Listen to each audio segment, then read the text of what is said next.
Well, before I watch a movie, I always check out the trailer first. Anybody else got to check out the trailer before you watch a movie? Yeah, my wife and I will sit there and we got to check out the trailer. It's not a full commitment to the whole darn movie or anything. It's just a couple of minutes, right? And if it's not that great, you're like, well, I'm not really interested. You're not going to watch the whole movie. You know what I mean? But it gives you a good idea of what you're going to be getting yourself into for the next couple of hours. I personally love a really good suspense movie trailer. You know what I'm talking about? There's always that guy's voice who's like, and just when you thought it was all over. And then there's that bass drop sound that you all know. It's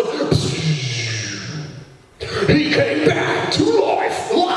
And you're like, it's a movie about Jesus. When you thought it was over, he rose again. Anyway, that's the movies I'm watching. Just Christian movies. Because that's what we should watch, right? That's what we all watch. I'm just kidding. But in any genre, the way a trailer is made, it's so intentional, it's so specific. It has to jam-pack a lot into a short period of time. So there's action, and there's romance, and there's comedy, and an explosion, and the narrator's luscious voice. I got a crush on the narrator, y'all. But here's the problem with trailers. Trailers never tell the whole story. Right? And I wonder if you have ever thought that based on a trailer, the movie was going to be amazing. You saw the trailer and you're like, gotta watch it. It's going to be the funniest movie known to man in the history of man on earth and all humanity. Or it's going to be just the most suspenseful or the saddest, edge of my seat, crying tears. It's going to be the best because of the trailer that you saw, only to actually watch the movie and be super disappointed, right? Because it didn't live up to the hype. You watched it and you're like, well, that wasn't funny at all. The movie wasn't what the trailer made it seem like at all. Well, just like trailers don't tell the whole story for movies, our culture doesn't tell the whole story about sex, which, like I mentioned, is going to be our topic for the next 4 weeks. And I wonder, as we sit here tonight, as we listen to this, and we're in a church, right? On a weirdness scale from 1 to 10, where are you at about talking about sex at church? Like, when I just say it, you're like, gosh, stop saying it, man. I'm going to say it a lot over the next few weeks, so buckle up. Some of us are in here on a scale of 1 to 10. Weirdness, it's like a 37. You're like, wow, this is going to be an interesting few weeks. Until you realize that sex is everywhere. People are talking about it everywhere. It's a really prevailing theme in music. It's a prevailing theme on Netflix. Dude, I can't even watch like PG-13 movies anymore. Like they're too scandalous.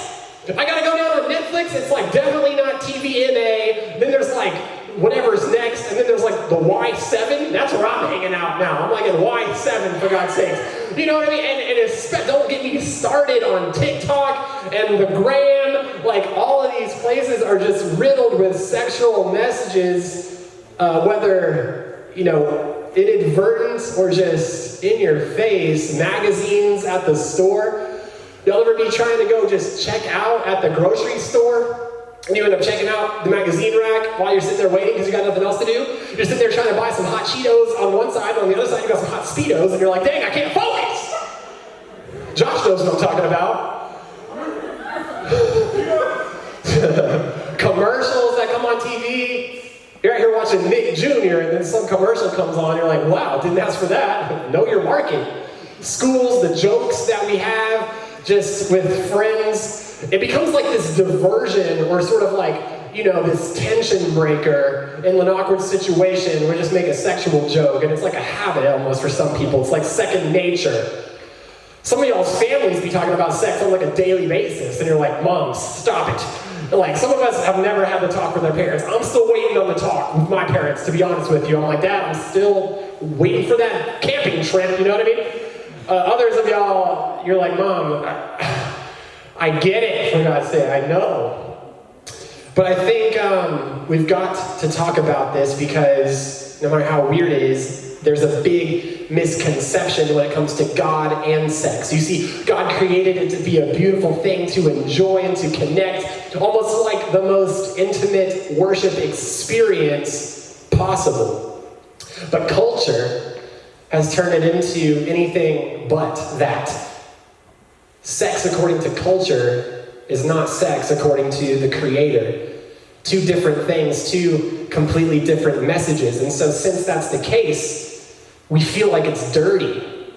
We feel like when we're taking this topic of sex that culture has turned into what it's turned it into, and we try to talk about it in this place where we're being reverent before the Lord, where we're worshiping Jesus, His goodness, His perfection. We think these two things can't intermingle. It doesn't make sense because we are like, in our heads, God can't like associate with sin. It feels wrong. It feels like something that has to be done and talked about in secret. It seems like a sin to even think about for some of us. So we avoid it in God's presence. Also, I think a lot of us don't really know fully how God feels about certain situations. Just to give you some examples and a preview, a trailer into where we'll be going for this series, questions like, is it bad to think about sex? If I think about it, it's like, OMG, that's like lust. And I know in the Bible it says like, don't lust, like that's a sin, so it's really bad to even think about it. And I know that if you've even like thought about it in your mind, then it's like the same thing as having done it in real life. So it's like, shoot, I can't be having these thoughts. Bad brain. Is it bad if I want to do this? I'm a teenager. I've got these hormones running through my body. I have these cravings and these urges. Is that a sin? And where is the line? I've got a boyfriend or a girlfriend. Like, what? How far can we go? And like, is it okay if we just like don't go all the way? Like, what about just like everything except like actual just like, is that okay? What if I didn't have a choice in the matter? What if when it comes to sex, someone made the choice for me? And some of us are in this room sitting here thinking like, can I just skip church for the next 4 weeks? Because none of this applies to me. Well, actually, it does. See, because when it comes to God's plan for sex, there's more to the story. That's why we're calling this series More to the Story, because there's more to it than what meets the eye. There's more to it than what you see on Netflix and in the commercial and on the magazine aisle and on TikTok and on Instagram. You think you know how the movie's gonna end up, but you just got this trailer. Man, we got an uphill battle. So I want to look at some scripture. If you've got your Bible, turn to 1 Corinthians chapter 6. Because believe it or not, people had all these same questions when the Apostle Paul was doing his ministry 2,000 years ago. At this time, when Paul, this revolutionary Christian or Christ follower who wrote a lot of our New Testament, the death, burial, and resurrection of Jesus Christ had just occurred. So everybody was like, he is in fact who he says he is. He was preaching all this stuff, doing all this stuff, working these miracles. I was unsure. But then he rose from the grave, and whenever he walked out of it, I knew everything he said was true. So I want to believe in him. I want to follow him. I want to be a Christ follower, a Christian. But how do I do that? And I don't know about you, but people have been having sex since the beginning of time. It's kind of like how it works. So they were like, how do I honor God with sex and my sexuality? So they were asking a lot of those same questions that we're asking today, like what's okay? And so Paul had to address this, and our Bibles really talk a lot about sex, if you would read them. And so there's this section in 1 Corinthians, Paul's first letter to these people in Corinth. And if my Bible has it titled as sexual immorality, starting at verse 12 and on. And he starts out in verse 12, but he begins this section with this: I have the right to do anything. And you're like, woohoo! I have the right to do anything, which is true. It's true now, and it was true then. Like Christ came to set us free. We know that there were these laws, these rules and regulations that you had to follow in order to sort of attain the righteousness of God until Jesus came and said, I'm going to be righteousness for you. You can't earn it. I earned it. Put your faith in me. It's not all about following the law. It's about following Jesus, which, if you do, you'll kind of inevitably follow the law. You're loving God and loving people, right? So that's kind of awesome, and we'll get to that in just a second. But the point is, we're free. You're free to do these things. Like what was once illegal isn't technically illegal anymore. And the same is true today when it comes to sex. Like if you're a certain age and you consent, it's not illegal for you to have sex. You absolutely can. You have the right to do it. But listen to what he says next. I have the right to do anything, but not everything is beneficial. You can, but doesn't mean that you should.